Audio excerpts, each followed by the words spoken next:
శాపం తగులుతుందా అని అడుగుతారు. ఖచ్చితంగా తగులుతుంది.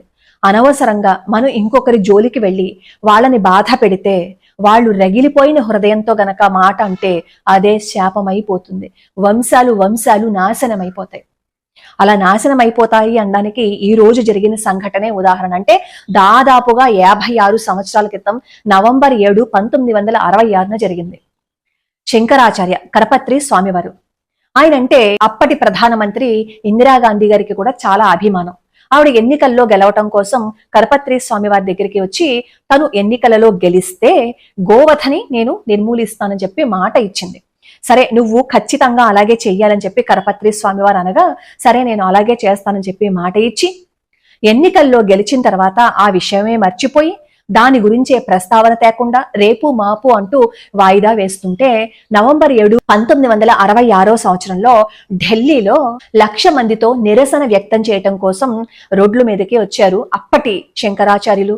అలాగే ఎంతో మంది మఠాధిపతులు, పీఠాధిపతులు, ఎన్నో వేల మంది మహిళలు, ఎన్నో గోవులు, ఇవన్నీ రోడ్డు మీదకి వచ్చాయి. అప్పుడు వాళ్ళందరినీ విచక్షణారహితంగా కాల్చేయమని చెప్పి ఉత్తర్వులు జారీ చేశారు ది గ్రేట్ మంత్రి గారు. ఆ రోజు జరిగిన మారణకాండలో దాదాపుగా 10,000 మంది మరణించారు. ఎన్నో గోవుల ప్రాణాలు పోయాయి. ఆ చనిపోయిన 10,000 మందిని ట్రాక్టర్లలో తీసుకువెళ్తూ ఎక్కడ పాడేయాలో కూడా తెలియక ఈ రోజు వరకు, అప్పుడు మరణించిన వాళ్ళ ఆచూకీ ఈ రోజు వరకు కూడా కొంతమంది తెలియలేదట. అప్పుడు అక్కడే ఉండి నువ్వు సాధువులని, ఆవులని నిర్దాక్షిణ్యంగా చంపేశావు, ప్రాణాలు తీసేశావు. ఇచ్చిన మాటని నువ్వు నిలబెట్టుకోలేకపోయావు. ఏ విధంగా అయితే బుల్లెట్లతో వీళ్ళందరి ప్రాణాలు తీసేశావో అదే విధంగా నీ ప్రాణాలు పోతాయి. నీ వంశం నిర్వంశమైపోతుంది. హిమాలయాల్లో తపస్సు చేసుకుంటున్న ఒక సన్యాసిని పంపిస్తాను అని చెప్పి ఆ రోజు శపించారట. ఇది కళ్యాణ్ అనే మాసపత్రికలో అప్పట్లో పడింది. ఆయన చెప్పినట్లే ఈ మంత్రి గారి ప్రాణాలు కూడా బుల్లెట్లే తీసేసాయి ఆవిడ అనుచరులతో. అలాగే 2 కొడుకులు కూడా గోపాష్టమి రోజే మరణించారు. ఆవిడ కూడా గోపాష్టమి రోజే మరణించింది. ఈ రోజు హిమాలయాల నుంచి వచ్చిన సన్యాసి ఎవరనుకుంటున్నారు? ఆయనే మన ప్రధానమంత్రి నరేంద్ర మోడీ గారు. ఆయన ఈ బాధ్యతలు స్వీకరించడానికి ముందు హిమాలయాలలో 3 సంవత్సరాలు గడిపారు.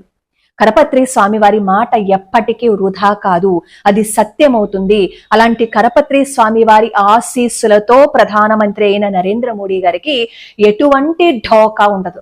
ఈ విషయాలు నా సొంత విషయాలు కాదు, కళ్యాణ్ అనే మాసపత్రికలో అప్పట్లో వచ్చినవి.